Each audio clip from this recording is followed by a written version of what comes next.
സിബിൻ ഇനി big boss ഹൗസിലേക്ക് തിരിച്ച് വരില്ല എന്നൊരു വിവരം കിട്ടിയിരിക്കുകയാണ് കേട്ടോ. അതായത് നാളെ വൈകിട്ട് നമ്മുടെ കൊച്ചിയിലേക്ക് സിബിൻ ഫ്ലൈറ്റ് കയറുവാണ് എന്ന രീതിയിലുള്ള ഒരു വിവരമാണ് കിട്ടിയിരിക്കുന്നത്. എന്താണ് സിബിന് സംഭവിച്ചതെന്ന് നമുക്കറിയില്ല അല്ലേ. കാര്യം നമ്മുടെ ലാലേട്ടൻ വന്നു കുറച്ച് വഴക്ക് പറഞ്ഞു എന്ന് പറഞ്ഞ് ഇങ്ങനെ ഓടേണ്ട ഒരു ആവശ്യമുണ്ടോ, പേടിച്ച് ഓടേണ്ട ഒരു ആവശ്യമുണ്ടോ? എനിക്കറിയില്ല. ഇതിപ്പം എന്നെ തല്ലി അതുകൊണ്ട് ഞാൻ കരയും എന്ന രീതിയിലാണ്. എന്നെ തല്ലരുത്, ഞാൻ കരയും. തല്ലി അതുകൊണ്ട് ആരൊന്നും പറയരുത്. ഇത് ബിഗ് ബോസ് ഹൗസിൽ വന്ന് ആരൊന്നും പറയാൻ പാടില്ലെന്ന് പറയുന്നത് ന്യായമല്ല. നമ്മൾ കാണിക്കുന്ന തെറ്റുകൾ ചൂണ്ടിക്കാണിക്കാൻ ഹോസ്റ്റുണ്ട്. ആ ഹോസ്റ്റിനോട് എന്താണ് ബിഗ് ബോസ് ഹൗസിൻ്റെ അണിയറ പ്രവർത്തകർ പറയുന്നത്, അതാണ് ലാലേട്ടനാണ് ചെയ്യുന്നത്. അപ്പം ലാലേട്ടനോട് പറഞ്ഞ കാര്യം ലാലേട്ടൻ വൃത്തിക്ക് അവിടെ ചെയ്തു. പക്ഷേ ഇത് കണ്ടിട്ട് ഇത്ര സഹിക്കാൻ വയ്യാതെ ഇങ്ങനെ സത്യം വരെ പേടിച്ചോടുന്ന പോലെ തോന്നിയത്. കാര്യം ആൾ ഫിസിക്കലി ഫിറ്റല്ല. അപ്പോൾ അങ്ങനെ അറിയാം, സ്വയം എന്തായാലും അറിയാമല്ലോ എനിക്കിതൊന്നും താങ്ങാൻ പറ്റില്ല, ഞാൻ പോയിട്ട് കാര്യമില്ല എന്നുണ്ടെങ്കിൽ ഒരാളുടെ ചാൻസ് അവിടെ നഷ്ടപ്പെടുത്തിക്കൊണ്ടാണ് സിബിൻ അവിടെ കയറിയത് അല്ലേ. ആ ഒരു ചാൻസ് നഷ്ടപ്പെട്ടു. ഈ കയറിയ 6 പേരും സത്യം പറഞ്ഞാൽ വേസ്റ്റാണ്. അതിനോട് കുറച്ചെങ്കിലും ഗെയിം കളിക്കാൻ തുടങ്ങിയത് സിബിനാണ്. അത് ഇച്ചിരി ഓവറായിരുന്നു. അതൊന്ന് കൺട്രോൾ ചെയ്യാൻ വേണ്ടിയിട്ടാണ് ലാലേട്ടൻ അത് പറഞ്ഞത്. പക്ഷെ അത് മനസ്സിലായില്ല. ഇനി സിബിനല്ല മറ്റാരാണെങ്കിലും, ജാസ്മിനായാലും ഗബ്രി ആയാലും പുറത്തേക്ക് പോകണമെന്ന് പറഞ്ഞവരെ സത്യം പറഞ്ഞാൽ ഡോർ തുറന്ന് പുറത്തേക്ക് തന്നെ വിടുക.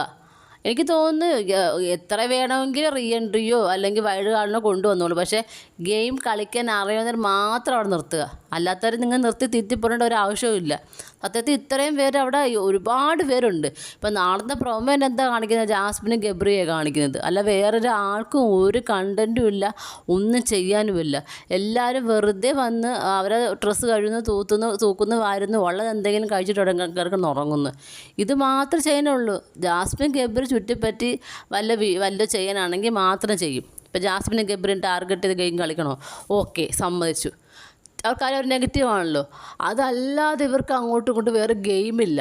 ഇപ്പം ഒരു ഗെയിം തുടങ്ങുമ്പം അത് ഓവറായാൽ അത് നമ്മുടെ ബിഗ് ബോസ് ബാൻ ചെയ്യും. അത് അങ്ങനെ തന്നെയാണ് നടന്നുകൊണ്ടിരിക്കുന്നത്. ഇപ്പോൾ സീസൺ 6 മാത്രമല്ല ഇത് തുടങ്ങിയത്, എന്നോട്ടോ ഇപ്പോൾ സീസൺ 1 തൊട്ടേ തുടങ്ങിയ പ്രവൃത്തി ഇത് ഓവറായാൽ, ഒരു പ്രവൃത്തി ഓവറായാൽ ലാലേട്ടൻ പറയും. നമ്മുടെ സീസൺ 3 നമ്മുടെ റംസാന് ലാലേട്ടൻ ശിക്ഷ കൊടുത്തത് ആ പൂളി ചാടാൻ, എത്രയാണ്ട് പ്രാവശ്യം പൂളി ചാടാൻ പറഞ്ഞില്ലേ. സത്യം ആ മനുഷ്യൻ, ആ ചെറുക്കൻ കടന്ന് പൂളി ചാടിയിട്ട് കണ്ടുകൊണ്ട് നിന്ന് ഓരോരോ പ്രേക്ഷകർക്ക് വരെ വിഷമം തോന്നി. എന്നിട്ടെന്തേ? അങ്ങനെ തന്നെയാണ് ബിഗ് ബോസ് എന്ന് പറയുന്ന ഷോ. ഇത് മനസ്സിലാക്കിയിട്ടല്ലേ വരേണ്ടത്. എന്തായാലും സിബിൻ പുറത്തേക്ക് പോയത് നല്ല കാര്യമെന്ന് മാത്രമേ ഞാൻ പറയത്തുള്ളൂ. കാര്യം നിൽക്കാൻ മനസ്സില്ലാത്തവരെ പിടിച്ച് നിർത്തേണ്ട യാതൊരു ആവശ്യവുമില്ല. മാത്രമല്ല എൻ്റെ മാനസികാവസ്ഥ എന്താണെന്ന് എനിക്കറിയാം അല്ലേ. അപ്പം നമ്മൾ സിബിൻ പറയുന്നത് എനിക്ക് മുൻപേ ട്രോമ വന്നിട്ടുള്ളതാണ്, എനിക്കിതൊന്നും താങ്ങാൻ പറ്റത്തില്ലെന്ന്. അപ്പം ഇത് അറിഞ്ഞുകൊണ്ട് ബിഗ് ബോസ് ടീമിനെ ചതിച്ച പോലെ എനിക്ക് തോന്നിയത്. ഇപ്പം നമ്മൾ സിബിൻ മാത്രമല്ല പൂജ പറഞ്ഞ എന്താ, പൂജയ്ക്ക് ഇങ്ങനെ ബാക്ക് പെയിൻ ഉണ്ടാകും, ദേഹം അനയെ കഴിഞ്ഞാൽ അല്ലെങ്കിൽ എന്തെങ്കിലും ജോലി ചെയ്താൽ ബാക്ക് പെയിൻ ഉണ്ടാകുമെന്ന് പൂജക്കറിയാം. പക്ഷേ ഈ ഒരു കാര്യം ബിഗ് ബോസ് അണിയർ പ്രവർത്തകരോട് പറഞ്ഞില്ല. അവർ ചോദിക്കുമ്പോൾ ഇവർ പറയാതെ ഇവർക്കിപ്പോൾ എല്ലാം നോക്കിയെടുക്കാൻ പറ്റുമില്ല.